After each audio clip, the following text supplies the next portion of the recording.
Hey guys, आज हम class 10th exercise 1.4 last exercise है।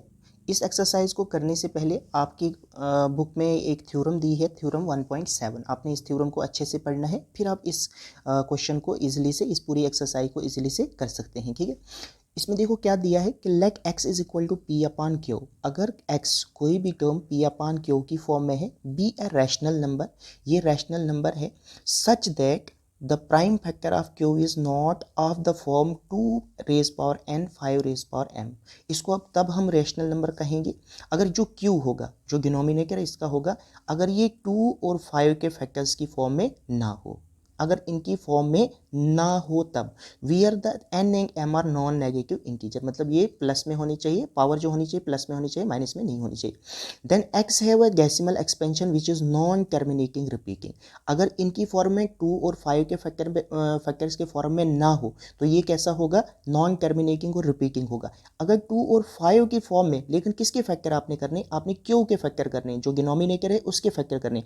अगर क्यू जो होगा, अगर क्यू इफ क्यू जो होगा 2 और 5 के फैक्टर होंगे तो ये टर्मिनेटिंग हो जाएगा। लेकिन अगर 2 और 5 के एक्सेप्ट दूसरे फैक्टर हैं तो वो कैसा हो जाएगा, नॉन टर्मिनेटिंग हो जाएगा। ठीक है, देखो अब क्वेश्चन करेंगे तो इससे ज़्यादा आपको समझ आ जाएगी। देखो सबसे पहले आप अपनी बुक में क्वेश्चन पढ़ लो। फर्स्ट क्वेश्चन दिया है, without actually performing the long division. आपने इसकी डिवीजन नहीं करनी, जैसे हम डिवाइड करते थे कि अब हम इसको डिवाइड करेंगे, इससे नहीं। लॉन्ग डिवीजन मेथड आपने नहीं करना है, आपने डायरेक्ट इसको बताना है क्या ये रैशनल नंबर जो है ये टर्मिनेटिंग एक्सपेंशन है या नॉन टर्मिनेटिंग रिपीटिंग है। देखो कैसे करना है, मैंने आपको सबसे पहले बताया। देखो हमने सबसे पहले क्या करना है, अगर इन दोनों के न्यूमरेटर और डिनोमिनेटर के, न्यूमरेटर और ये डिनोमिनेटर, अगर इनका कोई कॉमन फैक्टर है तो उस कॉमन फैक्टर को पहले आपने कैंसिल कर देना है। ठीक है, पहले इसको कैंसिल कर देना है कॉमन फैक्टर को, बाद में आपने किसके, डिनोमिनेटर के फैक्टर्स को निकालना है। जैसे देखो 3, 1, 2 और 5 आपके पास है, आप इसके फैक्टर फाइंड आउट कीजिए किससे, प्राइम फैक्टराइजेशन मेथड से ही। 3, 1, 2 और 5। अब देखो 5 से ही हो जाएगा, 6 5 ज़ार 30, 5 2 ज़ार 10, 5 5 ज़ार 25। फिर से 5 से होगा, 5 1 ज़ार 5, 5 2 ज़ार 10, 5 5 ज़ार 25। फिर से 5 से हो जाएगा ये, 5 2 ज़ार 10, 5 2 ज़ार 10, 5 5 ज़ार 25। फिर से 5 से ये होगा, 5 5 ज़ार 25, और 5 किससे हो जाएगा, 1 से होगा। तो इसके फैक्टर क्या आ गए, 5 multiply by 5 multiply by 5 multiply by 5 multiply by 5, 1 2 3 4 5। तो मतलब इसकी क्या आ गई, 5 की पावर 5 आ गई। ठीक है, तो 5 की पावर 5 आ गई, लेकिन 2 की पावर नहीं आई, मतलब 2 की पावर 0 भी हम लिख सकते हैं। 2 तो 0 टाइम्स है, लेकिन 5 टाइम्स आ गया। तो अगर हमने पहले ही बताया कि अगर क्यू के फैक्टर जो होंगे, क्यू 2 और 5 की फॉर्म में होंगे। किसकी फैक्टर में, अगर क्यू जो होगा वो 2 और 5 की फॉर्म में होगा। सिर्फ अगर 2 के भी फैक्टर होंगे या सिर्फ 5 के भी फैक्टर होंगे तब भी ये कैसा होगा, टर्मिनेटिंग। ये कैसा है, टर्मिनेटिंग। ठीक है, टर्मिनेटिंग डेसिमल एक्सपेंशन आपने लिखना है, टर्मिनेटिंग डेसिमल एक्सपेंशन। ठीक, ये आ गया फर्स्ट पार्ट। अच्छा, अब इसी का सेकंड पार्ट को भी हम देखते हैं। देखो सेकंड पार्ट जो दिया है आपकी बुक में क्या है, 17/8। अब देखो 17 और 8 में कोई भी कॉमन फैक्टर नहीं है, और लेकिन 8 के फैक्टर क्या है, 8 के फैक्टर को अगर देखोगे 17 का 17 आ जाएगा। 8 के फैक्टर क्या आते हैं, 2 मल्टीप्लाई बाय 2 कितनी टाइम, 3 टाइम्स आता है। डायरेक्ट मैंने करके रखा है, और इजीली से आप इसको कर सकते हो। जैसे ऊपर ये किया इसी तरह से आपने करना है। तो 2 की पावर कितनी आ गई, 3 आ गई। तो ये भी कैसा है, terminating decimal expansion, terminating decimal expansion. इसी तरह से आप थर्ड पार्ट को भी देखो। थर्ड पार्ट है 64 डिवाइड बाई 455। अब देखो 6 की 4, पहले 6 की 4 और 445 का क्या कीजिए, आप फैक्टर कीजिए। तो इन दोनों में कोई भी आपके पास पहले कॉमन फैक्टर तो है नहीं, लेकिन 445 के कीजिए, 6 की 4 के भी फैक्टर कीजिए।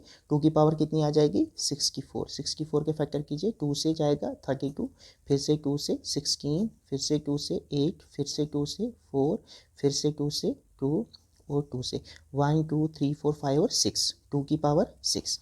और 455 के भी फैक्टर कीजिए। 5 से जाएगा ये, 9 5 ज़ार 45, 5 1 ज़ार 5। अब ये 7 से जाएगा, 13 7 ज़ार 91। तो इसका क्या आ गया, 5 मल्टीप्लाई बाई 7 मल्टीप्लाई बाई 13। तो आपने चेक करना है सिर्फ डिनोमिनेटर, जो डिनोमिनेटर है इसी को चेक करना है। देखो यहाँ पे 5 तो है ना, 7 लेकिन 7 भी है और 13 भी है। तो हमने बताया 2 और 5 होने चाहिए, तो वो टर्मिनेटिंग होगा। तो ये कैसा है, ये आ गया नॉन टर्मिनेटिंग। ये कैसा आ गया, नॉन टर्मिनेटिंग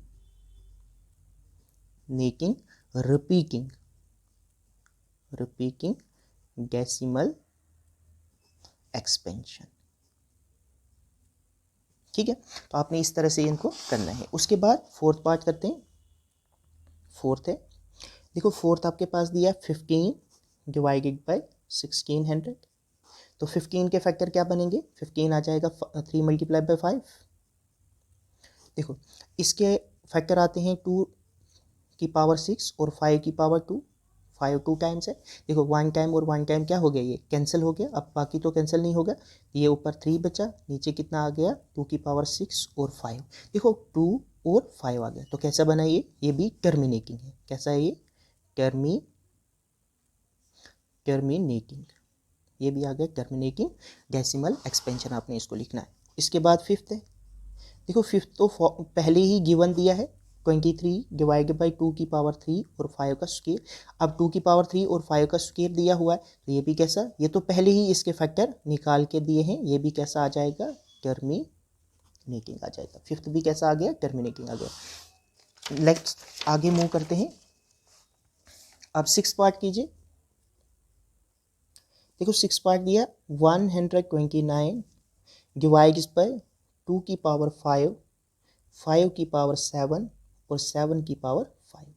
अभी देखो यहाँ पे भी हमने इसको कुछ नहीं करना है, हमने देखा है यहाँ पे 2 की पावर भी 5 है, 5 की पावर भी 7 है, लेकिन 7 की पावर 5 है। तो अगर 7 की power other than 2 and 5 factor होंगे तो ये नॉन टर्मिनेटिंग हो जाएगा। Non terminating repeating non terminating repeating decimal expansion. 6 part भी हो गया। 7th पार्ट को कीजिए। 7th देखिए क्या दिया है, 6/15। अब 6 के फैक्टर क्या आ जाएगा, 2 मल्टीप्लाई बाय 3 और इसका क्या आएगा 3 मल्टीप्लाई बाय 5। ये 3 और 3 क्या हो जाएगा, कैंसिल हो जाएगा। तो 6/5 क्या आ गया, 5 के फैक्टर्स आ गए। तो कैसा बन गया ये भी आ जाएगा टर्मिनेटिंग डेसिमल एक्सपेंशन आ गया। उसके बाद 6 ये भी हो गया। उसके बाद 8th कीजिए। ये 6th 7th 8th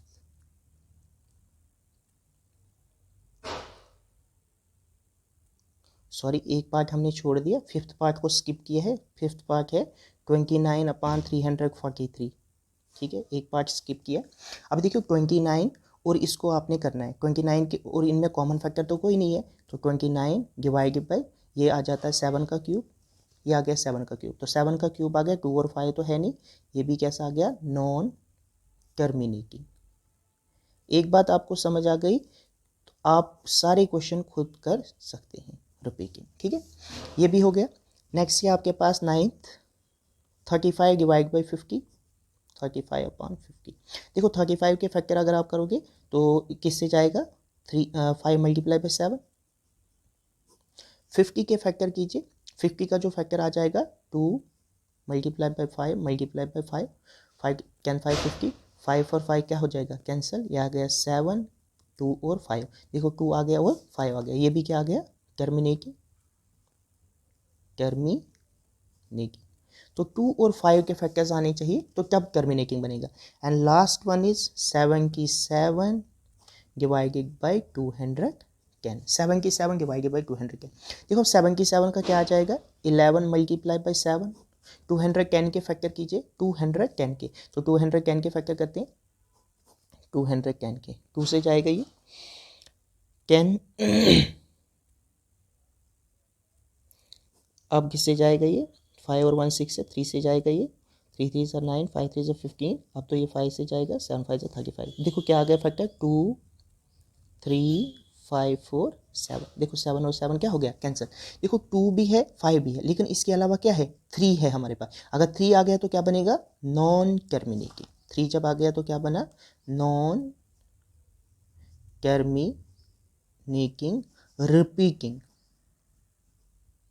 repeating decimal expansion। ठीक है, आपको ये क्वेश्चन फर्स्ट समझ आया होगा।